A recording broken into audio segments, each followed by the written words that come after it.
I claimed I was a victim, but I've been secretly meeting my ex in a submarine in the Pacific, and before you roll your eyes or lean back like you're about to watch a slow-motion car crash, let me say it fast, clean, and messy the way it really happened. I'm Mara, I'm 29, and I'm a marine acoustician, which basically means I listen to the ocean for a living. I record its heartbeats and tantrums and the soft little questions whales ask each other in the dark. It also means I live in a world of pings and echoes and probabilities, the kind of life where you can tell the difference between a storm and a ship's pallet hum while half asleep, the kind where you start to believe sound can hold you together better than promises can. That's relevant. So is the fact that my ex Theo builds submersibles, the small, stubborn kind that don't look like movie submarines, more like luminous beetles with too much homework.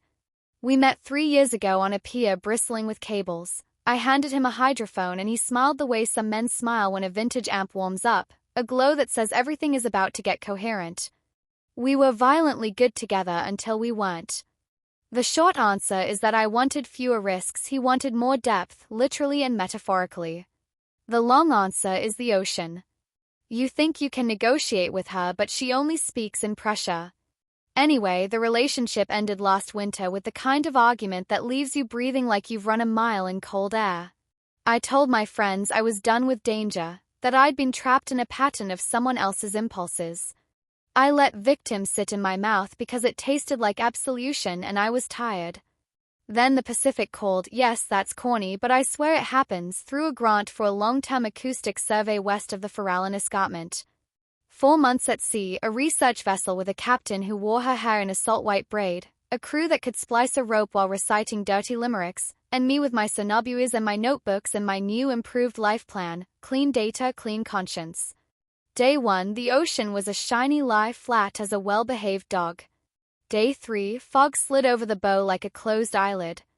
Day 5, the comms crackled with a voice that punched every dusty piano key in my chest. RV Kestrel. This is the private vessel owner requesting permission to approach and deploy a support submersible for a scheduled test within a 5-mile radius of your stated coordinates. I didn't need the name. Theo's way of talking to radios had always been crisp, like he was snapping chalk lines in the air. My stomach did the elevator thing. I told myself it was coincidence, the ocean is large, love isn't a GPS. I pointed a sonobuoy overboard and pretended the splash was enough to drown memory. The captain radioed back with the usual formalities. 30 minutes later, a speck on the gray horizon grew shoulders and became a low, beautiful boat with a deck that made you think of good decisions and bad ideas. Theo stepped onto our deck like he hadn't rehearsed this in his head 100 times. He looked older in the way men do when they've traded sleep for craft, thinner, clearer around the eyes, focused like a lens that knows exactly what to do with light. I thought I'd be able to put on the lab coat voice I use for donors, but my mouth went rogue and said, "You still lead with the radio like a narcissist." He grinned, and the grin did the worst possible thing. It apologized without words. "Hi, Mara," he said, and hearing my name in his mouth was a fault line. I introduced the captain. We made nice. He said something about a 3-person test dive, short duration, shallow shelf. I said something about territorial acoustics and respecting our array. Everybody nodded like adults. The whole time the sea knocked gently on the hull in that pissed I know your secrets way. It should have ended there, professional overlap, ships passing, etc. But you don't listen to whales for years and not learn that some songs return. 2 nights later, after we'd launched our last run and the crew had drifted below deck to gamble with crackers and sleep, I stood alone at the rail, watching the stars try to remember their names through fog. A small shadow hummed into the pool of light around the Kestrel like an insect that happened to be worth $1 million. Theo's sub. The Beetle. My heart, traitorous as weather, leaned over the rail. The hatch popped. He didn't hail. He didn't wave. He just drifted there with the patience of machines and men who know they're being watched. "Are you going to abduct me?" I called softly, because if you don't joke in such moments you might have to admit what you're doing. He shook his head. "I'm going to ask you if you want to listen to the seafloor sing." My therapist would have suggested I say no. My job perversely required I say yes. I looked around at the sleeping deck, the bruised sky. The captain had signed off hours ago. I was off shift. I could write this off as field collaboration. I told myself about boundaries like they were life jackets. 10 minutes, I said. No heroics. No heroics, he echoed, the liar. You climb into a submersible the way you climb into a confession, sideways, careful, with the knowledge you won't get out unchanged. Inside was still Theo, the neat coil of cable, the taped Polaroid of his sister's dog, the worn lucky coin tied to a bolt, the smell of coffee and neoprene and brass. I strapped in, put on the headset, and without looking at him, felt him looking at me. Ready? He asked. I was born in a tide pool, I shot back, and he snorted quietly, that old sound that meant we were about to do something we'd pretend was work. Descent is always a magic trick. The surface lets you go like she never liked you anyway, and suddenly the colors climb off their leashes and the light goes from gossip to sacred. We dropped past the dim garden of jellies and into the hush where your bones remember we came from here. The seafloor rose like a thought you'd been trying not to have. He eased us along the escarpment. I raised a hydrophone, the headphones filled with slow thunder, the long vowels of basalt, the bass pulse of distant freight, the burr of shrimp like static on a vinyl record. We didn't speak for the first hour. That was the trap. It was better than talking. Listening together was the oldest intimacy we had. At a low ridge, Theo cut power and let us hover. Something vast sang below us. 2 notes, then 3, then the elongated ache that rose through my ribs like an elevator to the heart. Blue whales, somewhere in the dark. I closed my eyes and counted their miles, tried to tell myself I could be here with anyone and it would feel the same. Tell me you're happy, Theo said into the hush, and I wanted to hate him for the timing. I'm working, I said. So am I, he said. I'm working at not being a coward. We hovered in his confession. Nearby, an oarfish undulated past like a rumor. My mouth did a foolish thing, it told the truth. I said I was done with you, I murmured, and I've spent 6 months talking about you like weather, something that happened to me, not something I chased. He didn't say I told you so. He is many things but rarely cruel. I know who I am in the story other people need, he said. I'd prefer to be the one you have to tell yourself before you sleep. I told everyone I was a victim, I said, and the headphones filled with my own words coming back at me, thin as restoring old tape, and I hated how that sounded in the dark, how small. Then stop telling everyone and start telling me, he said, and I should have unstrapped, should have shouted for the deck, should have performed the dignity I owed myself. Instead, I pressed the hydrophone against the glass dome so the whole ocean could scold us, and I said, I'm furious and I'm curious and I'm so tired of being the right kind of brave. When we returned to the surface, the fog had plans. It wrapped the Kestrel in gray cotton, the deck slept on. He brought the sub alongside. I could have climbed out. I didn't. He looked at my silence and made the mistake of hoping. Tomorrow, he said, deeper canyon. There's a wreck I want you to hear, she sighs like cathedral plumbing. 10 minutes. No heroics. I nodded in a way that wasn't a nod, then watched him vanish into the gray with my conscience knotted like a wet rope. Here's where the timeline fractures.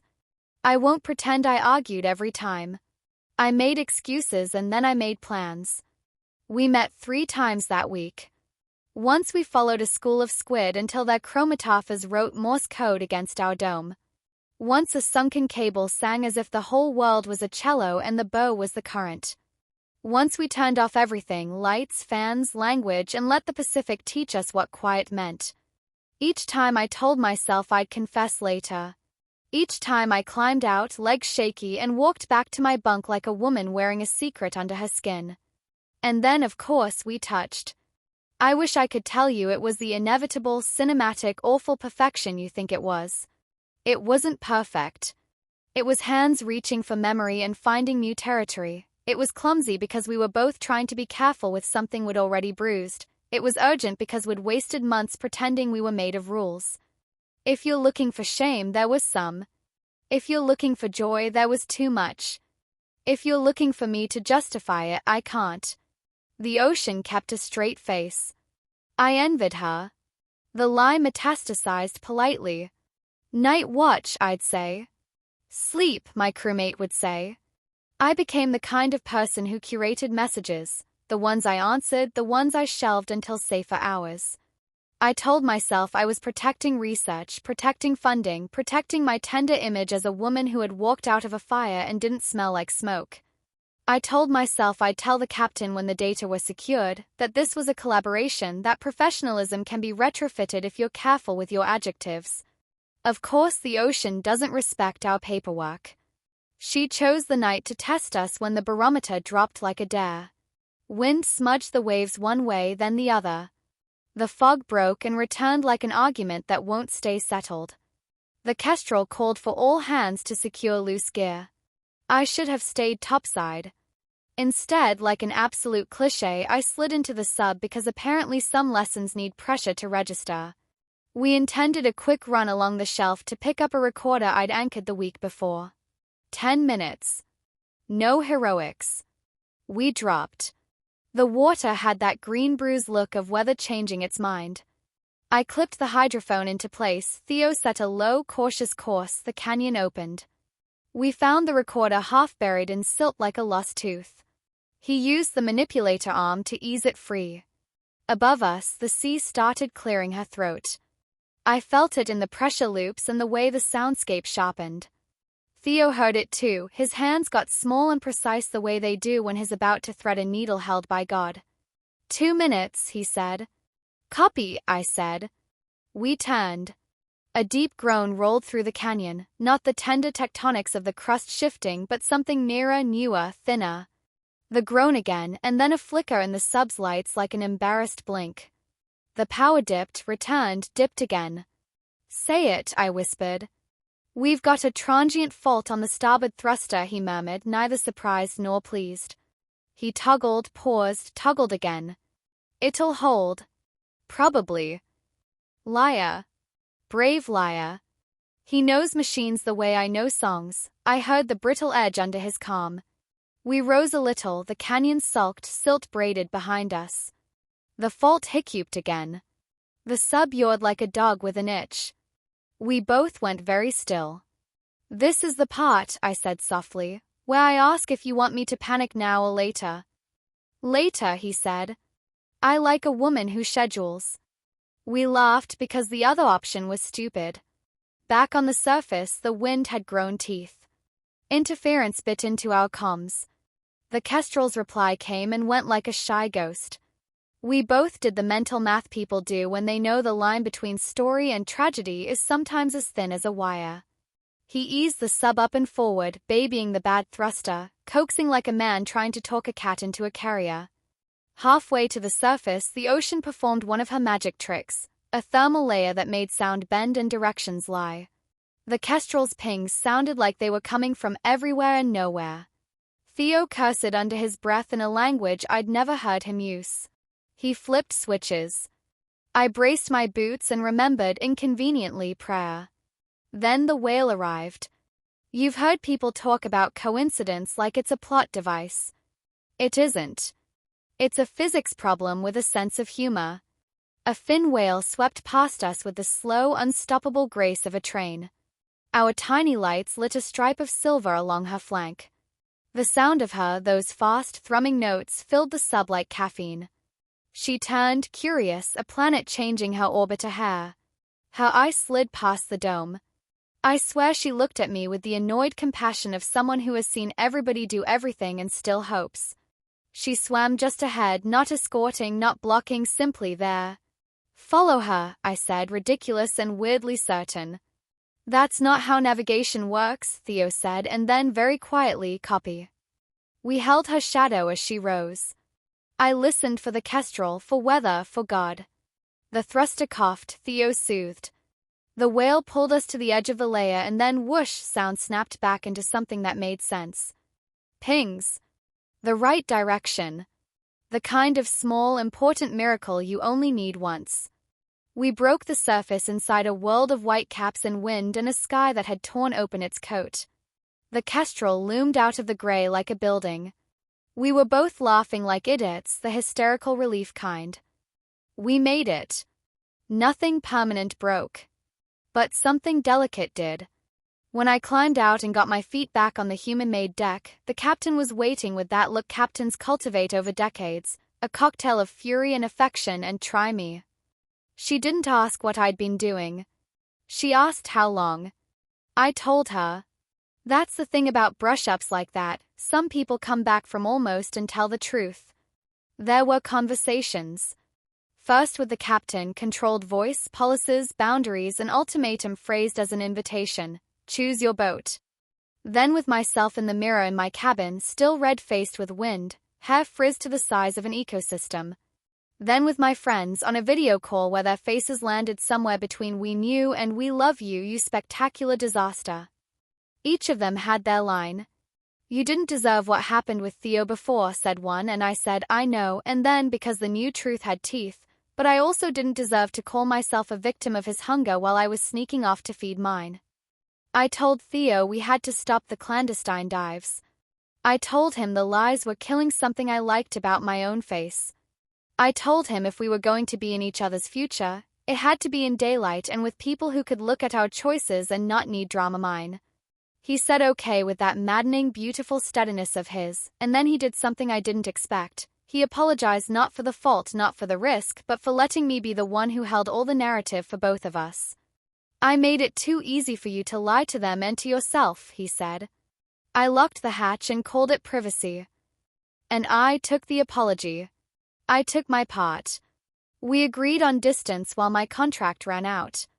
The rest of the cruise was work. Work like a cleanse. I slept, I ate, I wrote notes with sentences that began "I observed" instead of "I wanted." I watched the sea perform her thousands of small expert miracles, the way a petrel catches a wind seam, the way dawn rescues gulls from looking like mistakes, the way a wave breaks and then forgets it ever tried. I sent the raw truth to the group chat, braced for judgment, got casseroles and jokes instead. When we docked in San Francisco, the captain hugged me in that stiff way of sailors hugging on land and said, "Don't make me put this in your reference letter, but you did the right thing late, which is still right." As for Theo, he texted once, a photo of the fin whale's silhouette would caught accidentally, the sub a tiny comma in the corner. No words. He is learning, finally, the uses of quiet. I saved the photo in a folder named Proof of Mercy. We met 2 weeks later in a cafe with chairs that squeaked.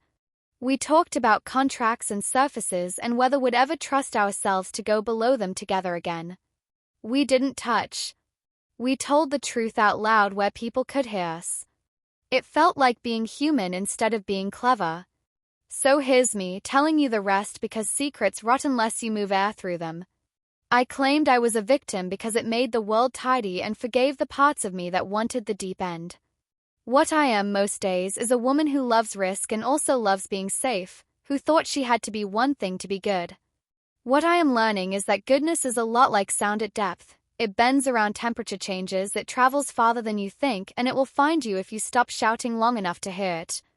Last week I took a day off, unremarkable weather, a sky with nothing dramatic to say, and drove out to the headlands.